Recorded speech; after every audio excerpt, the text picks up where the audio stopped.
আমাদের মধ্যে যে কয়েকটা আনসলভড মিস্টেরি আছে, সমাধান হয়নি, যে এটা আসলে কি, তার মধ্যে অন্যতম একটা হচ্ছে সুখ। সুখের কোনো সমাধান আমাদের হয়নি। আমরা এখনো জানি না যে সুখটা আসলে কোথায়, বা সুখকে কেন স্থায়ীভাবে রাখা যায় না, কেন ছুটে ছুটে বেড়ায়, কেন এদিকে ওদিকে চলে যায়। আজকে মনে হচ্ছে যে এইটা পেলে আমার সুখ হবে, আমি সুখী হব। 10 দিন 15 দিন বা 1 বছর পরে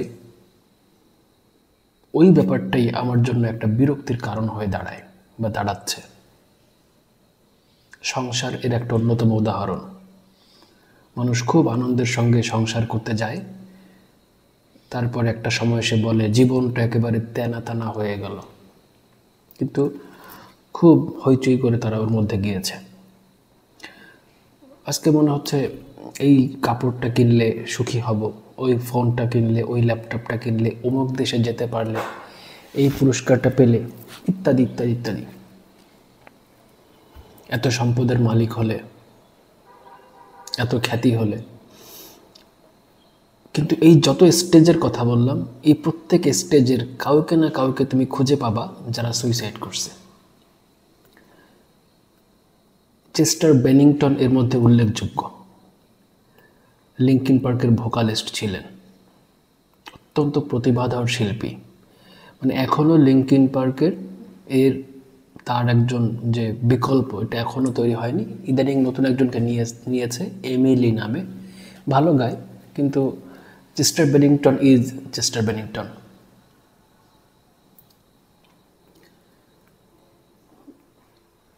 সুখের ব্যাপারটা একটু জটিল, কারণ এটা ক্ষণে ক্ষণে রূপ পাল্টায়, ছদ্মবেশ নেয় এবং বিভিন্ন বিষয়কে অবলম্বন করে, আর আমরা তার পিছনে ছুটে বেড়াই। আমি কয়েকটা উদাহরণ দিই। ধরো একটা গরু ঘাস খেয়ে সুখী, সে খুব ঘাস টাস খাইছে, খুশিতে সে হাম্বা হাম্বা করছে। একটা বাঘ একটা হরিণকে শিকার করে খুব খুশি। একটা ছেলে একটা মেয়েকে বিয়ে করতে চেয়েছে, ভালোবাসার মানুষ হিসেবে পেতে চেয়েছে, পেয়েছে, সুখী। একজন একটা সরকারি চাকরি চেয়েছে, সুখী, পেয়েছে, সুখী। কেউ ক্ষমতা চেয়েছে, পেয়েছে, সুখী। অনেক দূরে জঙ্গলের মধ্যে এক অশিক্ষিত মূর্খ, যে সভ্যতার কিছু জানে না, সে একটা বড়শিতে অনেকক্ষণ ধরে বসে আছে, একটা মাছ পেয়েছে, প্রচণ্ড সুখী, লাভ দিয়েছে খুশিতে। এই যে অনেক মানুষের অনেক রকম সুখের অনুভূতি হচ্ছে,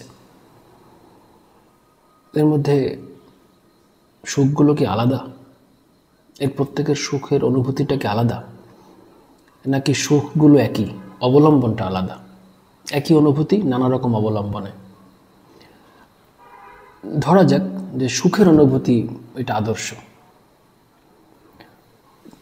ওই অনুভূতিটা আমার হয় কখনো খাবার খেলে, কখনো কারো ভালোবাসা পেলে, কখনো একটা মাছ ধরতে পারলে, কখনো বিদেশে ঘুরতে যেতে পারলে, নানা বিষয়ে আমার ওই অনুভূতিটা হয়। এবং নানা সময়ে নানা বিষয়ে ওই অনুভূতিটা হয় বলে আমি নানা সময়ে নানা বিষয়ের প্রতি ছুটে বেড়াই, পারসুইট অফ হ্যাপিনেস। এবং সুখের পিছনে ছুটতে গিয়ে আমাদের অনেক সময় নষ্ট হয়, বা মানে নষ্ট হয় বলবো না, সময় যায়, ব্যয় হয়।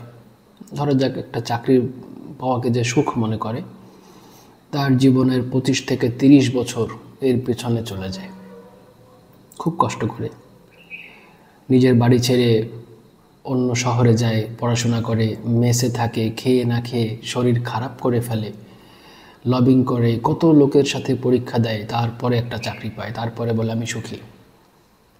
কিন্তু এই সুখী হবার কিছুদিনের মধ্যেই তার আবার নতুন ডিমান্ড, চাহিদা তৈরি হয়, বিয়ে করতে হবে, বা অমুক ওটা লাগবে, এই চাকরি কেন, এই চাকরি থেকে প্রমোশন নিয়ে ওই চাকরিতে গেলে আমি সুখী। আবার ওই চাকরিতে গেলে বলে এখন এখানে আমার প্রমোশনের সময় হয়েছে, কেন প্রমোশন হচ্ছে না, আন্দোলন করতে হবে, তখন আবার সে দুঃখী। আবার আন্দোলন শুরু করেছে। মানে এখন যেখানে আছে তার থেকে 2 স্টেপ নিচেই সে একসময় সুখ বুঝেছিল, কিন্তু আজকে তার থেকেও প্রমোশন পেয়ে উপরে উঠেও তার মতো দুঃখী আর কেউ নেই। মনের মতো পুরুষকে বিয়ে করেছে, বাড়িঘর গাড়ি বাড়ি সব আছে, সুখ নেই। তাহলে সুখটা আসলে কোথায়? মানুষ কি করলে সুখী হয়? একজন মানুষ যখন সফল হতে চায় কোনো কাজে, সে কি করে? ওই কাজে অন্য যে একজন অলরেডি সফল হয়েছে তার কাছে পরামর্শ নেয়, বা সে যা করে তাই করে।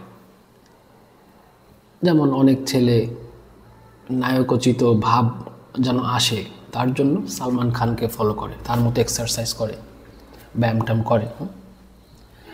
অনেকে আছে স্মার্ট হওয়ার জন্য, মানে ভালো চাকরি পাওয়ার জন্য অমুক অনেক পড়াশোনা করেছে, 18 ঘন্টা আমাকেও করতে হবে, মানে ও যা করে তাই করে। এখন সুখের অনুভূতি যেহেতু সবসময় এক, তাহলে আমি যে কোনো একজন সুখী মানুষ বা প্রাণীকে খুঁজে বের করব, ও যা করবে আমি তাই করব। যদি আমি দেখি একটা গরু ঘাস খেয়ে খুব সুখী, ওর মতো নিশ্চিন্ত আর কেউ নাই, আমি সঙ্গে সঙ্গে ঘাস খাওয়া শুরু করব, যেহেতু ঘাস খেয়ে ও সুখ পেয়েছে আমিও পাবো। সূত্র তো তাই বলে। আচ্ছা, গরু বাদ, তো প্রাণী হয়ে গেল, তাই না? মানুষের সঙ্গে তো গরুর তুলনা হয় না, ও বাদ। আচ্ছা, একজন মানুষ সে আর একজনের বাড়ি থেকে রাত্রে বেশ চুরি করেছে, এই যে সফলভাবে চুরি করতে পারছে এবং তেমন কোনো কষ্ট ছাড়াই অনেক সম্পদের মালিক হয়ে গেছে, ও খুব সুখী।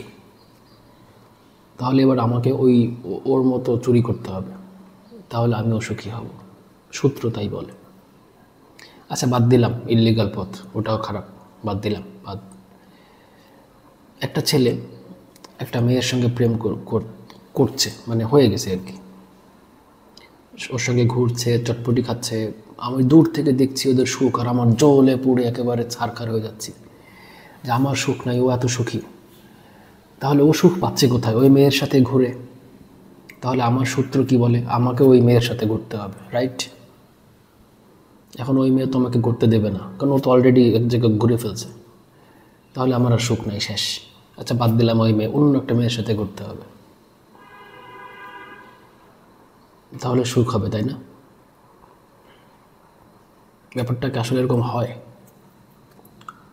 দূর থেকে আমাকে সুখ কী করে সুখ বোঝা যায়? হাসি, মানে আমি এই ঠোঁট দুটা ফাঁক করে দাঁত এরকম বের করে দিলেই বোঝা যায় সুখী, এত সহজ?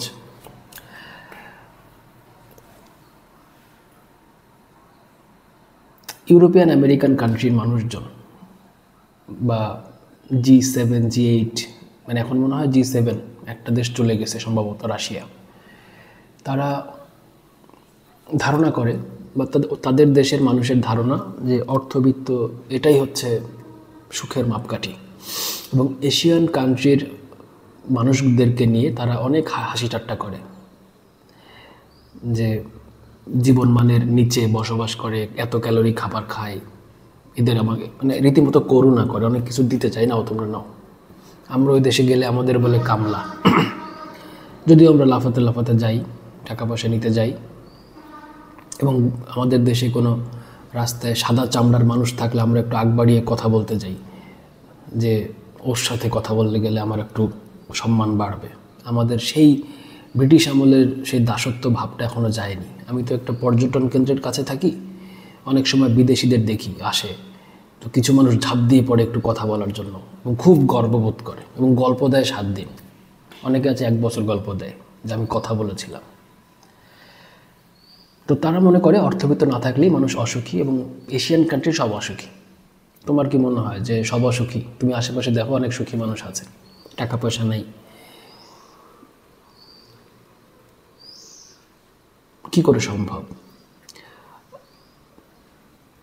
লালন সাইজের দিকে তাকাও, মানুষ সুখ পেতে গেলে এখনও তার গানের মধ্যে আশ্রয় নেয়।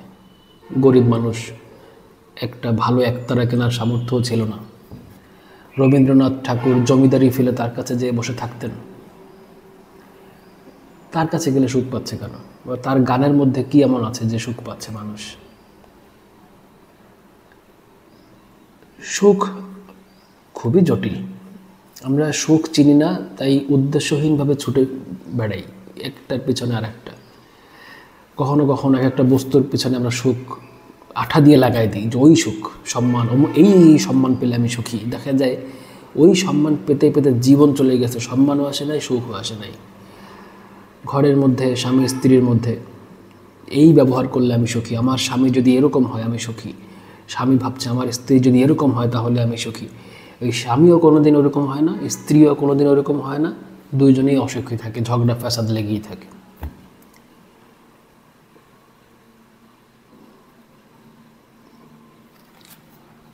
আমরা ভেবে দেখিনি যে সুখ কি আমার মধ্যে নাকি বাইরে। যদি সকল অনুভূতি আমার মধ্যেই হয় এবং বাইরের থেকে কেউ লাঠি দিয়ে এরকম ছড়ি ঘুরিয়ে তাই চালায়, তার মানে হচ্ছে আমার ভেতরের জগতের সাথে আমার জগতের উপরে আমার কোনো নিয়ন্ত্রণ নেই। সুখের একটা কারণ আমি বলি, সুখের পেছনে একটা চিন্তা থাকে। প্রত্যেকটা সুখ এর পেছনে একটা চিন্তা থাকে। এক একজনের চিন্তা এক এক রকম, তাই সুখের আমি এটাকে বলি প্রভাবক বা ইনস্টিগেটর, উত্তেজক।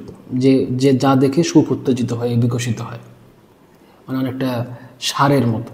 আমরা গাছকে যেমন সার প্রয়োগ করি, ইউরিয়া সার, টিএসপি সার, তা আমাদের মধ্যেই সুখটা আমাদের মধ্যেই আছে। কিন্তু বাইরের থেকে কেউ একটু পানি টেনে সার না দিলে আমাদের ওই সুখটা আসে না। আমাদের বাইরের কিছু দরকার।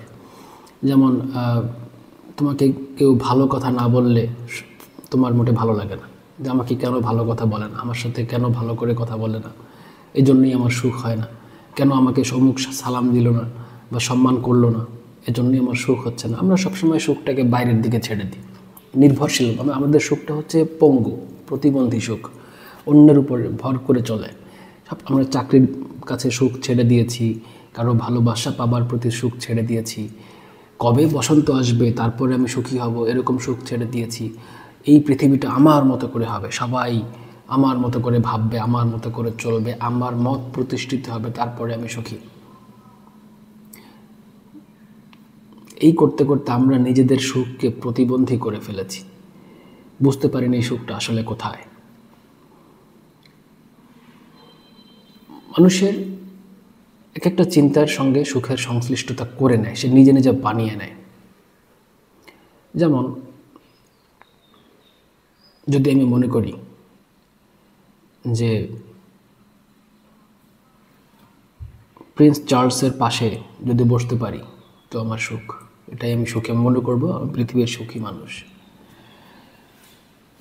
তখন ওই ঘটনাটা যতদিন না ঘটবে, আমার ভেতরের সুখ উৎপন্ন করার যে একটা ক্ষমতা প্রকৃতি আমাকে দিয়েছে, আমি ওইরকম একটা বস্তু বা বিষয়ের উপরে সুখটাকে স্থাপন করে দিয়ে, সেট করে দিয়ে, আমার ভেতরের সুখ উৎপন্ন করার ক্ষমতাকে আমি নিজেই নষ্ট করে দিলাম।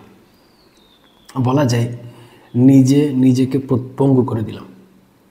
কারণ আমি মনকে যেহেতু সেট করে দিয়েছি টার্গেট, যে ওখানে তোমার সুখ, এখন মনকে তো যা বলবো তাই।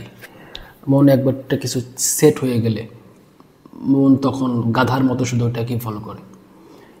এখন ধরা যাক প্রিন্স চার্লস মরে গেছে, তাহলে আমার সুখের কী হবে? আমাদের সুখটা যদি প্রতিবন্ধী না হতো,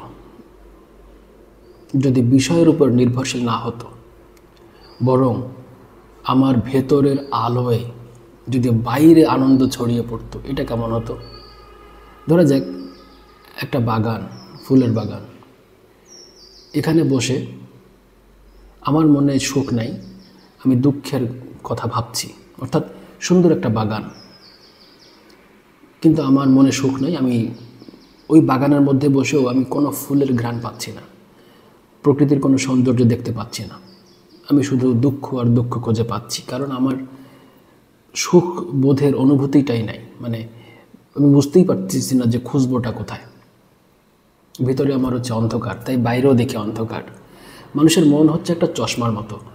মনের যে চোখটা, লাল চশমা পড়লে সব কিছু লাল দেখাবে, কালো পড়লে সব অন্ধকার দেখাবে, ঝাপসা পড়লে সব ঝাপসা দেখাবে। মনের চশমাটা আগে ঠিক করা দরকার। তো মনে যদি দুঃখের চশমা লাগাই, বেদনার চশমা লাগাই, পরনির্ভরশীলতার চশমা লাগাই, তো তাই তো হবে, একটা পঙ্গু মন, প্রতিবন্ধী মন তৈরি হবে, যে সবসময় সুখের জন্য অন্যের উপর নির্ভরশীল। আমাদের আরেকটা সমস্যা হচ্ছে যে আমরা একজন আরেকজনকে বলি এটা কর, এইটা করলে সুখী হবে। কেন? অমুক করেছে। অমুক জায়গায় একজন লোককে দেখেছি এই গাড়ি থেকে নামলো, কি ভাব, এইরকম নামার পরে এইরকমভাবে চশমাটা পড়লো, এরকম একটা ঘাট ঝাঁকা দিল, কি সুখ রে বাবা, ও কী করছে, ওইটা কর। এখন ওই যে লোক, তার কিছু হম্বিতম্বি দেখে আমার মনে হচ্ছে সে খুব সুখী, এখন আমাকে তাই করতে হবে। মানে হচ্ছে কানার মতো ফলো করা, অনুসরণ করা। আমি একটা কানা, এখানে বাড়ি খাচ্ছি, পাচ্ছি না, আবার ওদিকে যাচ্ছি, এবার ওদিকে বাড়ি খেয়ে ওদিকে যাব, এরকম বাড়ি খাচ্ছি শুধু সুখ খুঁজতে যে। কিন্তু আমার মন কি চায়, আমার ভেতরের সুখটা কিসে, নিজের মধ্যে ডুব দি নেই কখনো। অনেক মহাপুরুষ বলেছেন যে নিজের মধ্যে একটু খোঁজ খবর নাও। আমরা নিতে পারিনি, আমরা অন্যদের খোঁজ খবর নিয়েছি। মাঝে মাঝে মনে হয়েছে রেমন্ডের কাপড় পরলে মনে হয় খুব সুখী। অনেক বড় লোকরা পরে দেখছি, এই রেমন্ডের কাপড় আমিও পরলাম, পরে 10 থেকে 15 মিনিট একটু ভাবসাব নিয়ে ঘুরলাম, তারপর দেখলাম যে আসলে কাহিনী তো তা না। এর রেমন্ডের কাপড় পরি আর যাই পরি, ভিতরের জিনিস তো ভিতরেই আছে। এই বুঝতে পারলাম রেমন্ডের মধ্যে সুখ নাই, বাদ দিলাম।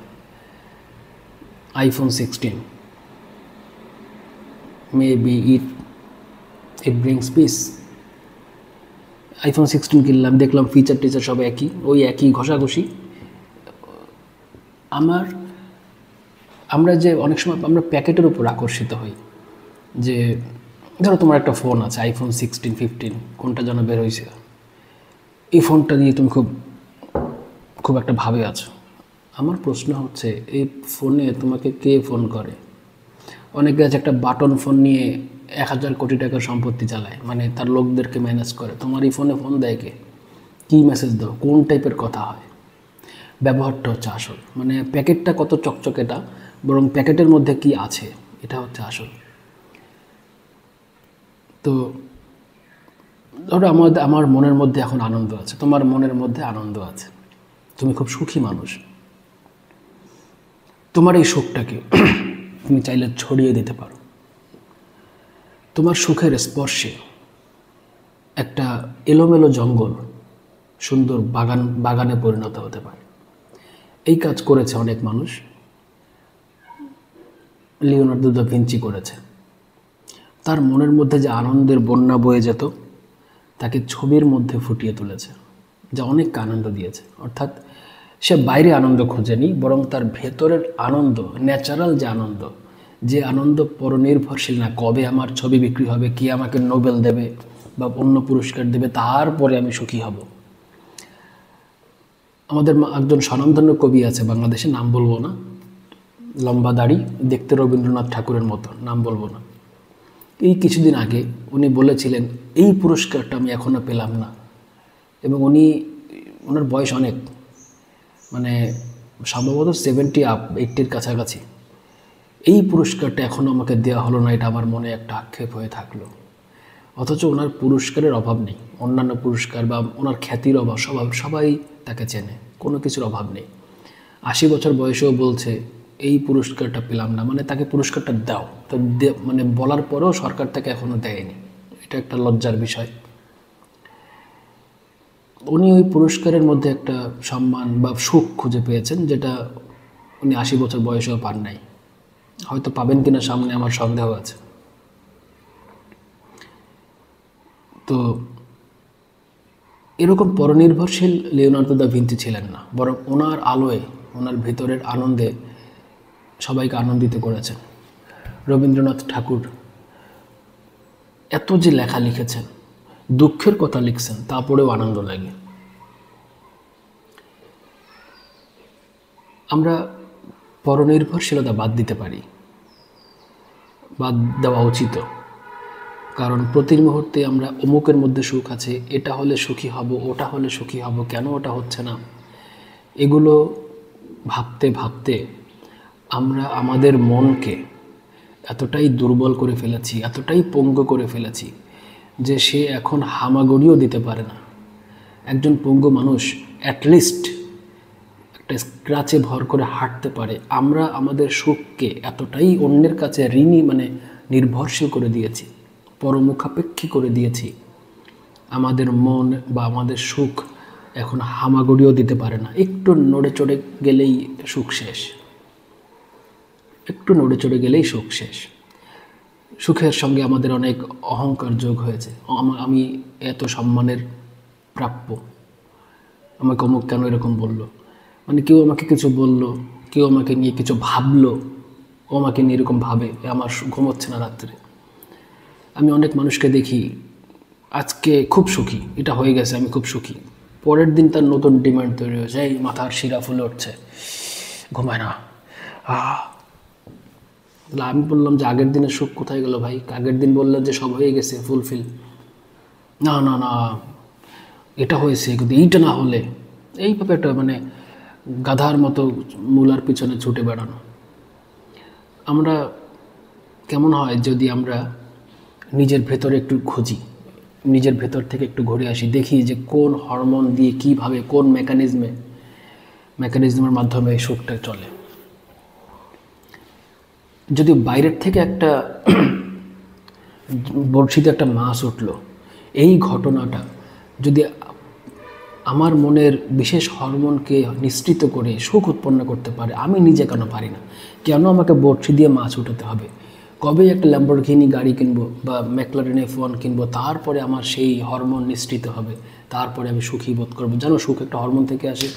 কিছু কিছু ড্রাগ আছে, তোমার কিচ্ছু করতে হবে না, শুধু নিবা, দেখবা যে তোমার কোনো কারণ ছাড়া সুখ, আনন্দ আর আনন্দ। একটা পিল আছে, ড্রাগ আছে, সারা রাত তুমি নাচবা, তোমার কোনো কষ্টকারে বলে বুঝতে পারবা না। এইরকম। কিন্তু এগুলোর একটা কুফল হচ্ছে, একটা সময় মানুষকে প্যারালাইজ করে দেয়, জোর করে হরমোনটাকে বের করা হয়। এটা বাইরের দেশে খুব চলে, বিশেষ করে নাইট ক্লাব। বা বাংলাদেশে এখনও অতটা হয়নি, কিছু ড্রাগস ঢোকে বাংলাদেশে, কিন্তু সরকারের চাপে হোক, প্রশাসনের চাপে হোক, বা মানুষের টাকার অভাবে হোক, ওটা এখন অতটা প্রসার হয়নি। কিন্তু ড্রাগের এরকম পাওয়ার আছে, এবং মানুষ যদি একবার ওই ড্রাগে আসক্ত হয়, সে যদি একবার বুঝতে পারে একটা পিল খেলে আমি এত আনন্দ পাবো, তাহলে আমার কোনো চাকরি বাকরি, কোনো প্রেম, ভালোবাসা, সম্পদ, কোনো কিছুর পিছনে ছুটতে হবে না, শুধু খেয়ে বসে থাকবো আর আনন্দ কারে বলে দেখব। তবে এটাও কিন্তু পরনির্ভরশীলতা, আমাকে একটা পিল খেতে হচ্ছে, একটা ড্রাগ নিতে হচ্ছে। যদি প্রত্যেক রাতে তোমাকে বা আমাকে ঘুমের ওষুধ খেয়ে ঘুমাতে হয়, তার মানে হচ্ছে আমার ঘুমটা পঙ্গু, সে ঔষধের উপর নির্ভরশীল, তাই না? ঘুম তো ন্যাচারাল, আমি এমনিই ঘুম আসবে, ডোপামিন ছাড়বে, আমি ঘুমাবো। কিন্তু আমার ডোপামিন ছাড়ছে না, আমাকে প্রতি রাতে ওষুধ খেতে হচ্ছে, ঔষধ ছাড়া আমি ঘুমাতেই পারছি না, আবার দিন দিন ঔষধের মাত্রাটাও বাড়াতে হচ্ছে। তার মানে হচ্ছে আমি একটা প্রতিবন্ধী মানুষ। ঠিক তেমনি সুখ ন্যাচারাল, আমাদের ভেতরে আছে, এইটুকের মধ্যেই আছে সুখের উৎস, মূল কারণটা। কিন্তু আমি নিজে নিজে তাকে জ্বালাতে পারছি না। আমার গাছপালা, পশু পাখি, বিভিন্ন ঘটনা, চাকরি বাকরি, খাওয়া, কোনো মানুষের আচরণ, কোনো কিছু পাওয়া না পাওয়ার উপর নির্ভর করছে। তবে আমরা চাইলে আত্মনির্ভরশীল হতে পারি। আমরা চাইলে সকল পরনির্ভরশীলতার ক্রাচগুলোকে ফেলে দিয়ে আত্মনির্ভরশীল, স্বনির্ভর হতে পারি। তার জন্য একটু নিজেকে নিয়ে ঘাটাঘাটি করা দরকার, যে আমার মধ্যে আসলে কি আছে। লালন সাঁইজি বলেছিলেন যে নিজের মাঝে অমূল্য ধনরত্ন রেখে বাইরে ফকিরের মতো ঘুরছিস। জালালউদ্দিন রুমি, বিখ্যাত পার্সিয়ান কবি, তিনি বলেছিলেন যে তুমি গড়াগড়ি খাচ্ছ মাটিতে, অথচ তোমার পাখা আছে, তুমি উঠতে পারো। তা আমরা কোনোদিন আমাদের পাখাটাকে মেলে দেখিনি, আমরা গড়াগড়ি খাচ্ছি। একটু পাখাটাকে মেলার দরকার, মেলতে চেষ্টা করা দরকার, যে আমি নিজেই তো উঠতে পারি, আমি কেন গড়াগড়ি খাবো। ঠিক তেমনি আমার ভেতরেই আনন্দ আছে, সুখ আছে। বাইরের ঘটনা যাই হোক, যে পরিস্থিতি হোক, আমি তাতেও সুখী থাকতে পারি। এই এটা মানুষের পক্ষে সম্ভব, এটা মানুষ করতে পারে, সবসময় পারত, কিন্তু অভ্যাসটা খারাপ করে ফেলেছি। আজকে নাইকির জুতো ছাড়া সকালে আমি হাঁটতে যেতে পারি না। যখন একসময় মানুষ মাইলের পর মাইল হেঁটে বেড়াতো, কোনো নাইকি জুতা টুতা কিছু লাগতো না, খালি পায়ে হেঁটে চলে যেত। আজকে আমাদের জগিং করতে গেলে বিশাল গেট আপ সেট আপ দরকার, মানে তার যে কত রকম গ্যাজেট দরকার, পানির বোতল থেকে শুরু করে। তা আমরা আমাদেরকে পঙ্গু করেছি। কি ঠেকাবে? প্রকৃতি আমাদের বাঁচাবে? বলবে তো ওকে আমি সব দিছিলাম, ও নিজেই নিজেকে পঙ্গু করেছে, ও চুজ করেছে পঙ্গু হতে, তো ওকে কে বাঁচাবে? আমি বাঁচাবো না, প্রকৃতি তো বাঁচাবে না। প্রকৃতি তো প্রকৃতি আমাদের উপর তো রীতিমতো, মানে আমরা তাকে অপমান করেছি। সে আমাকে অমূল্য ধনরত্ন দিয়ে পাঠিয়েছে, আর আমরা ছোট ছোট নুড়ি পাথরের কাছে সব বিক্রি করে দিয়েছি। তো আমাদেরকে নিয়ে একটু আমাদেরকে নিয়ে বা আমাকে নিয়ে আর একটু গবেষণা করার দরকার আছে। পৃথিবীর অনেক কিছু নিয়ে তো ভাবলাম, বা নিজেকে নিয়ে একটু ভাবার দরকার আছে।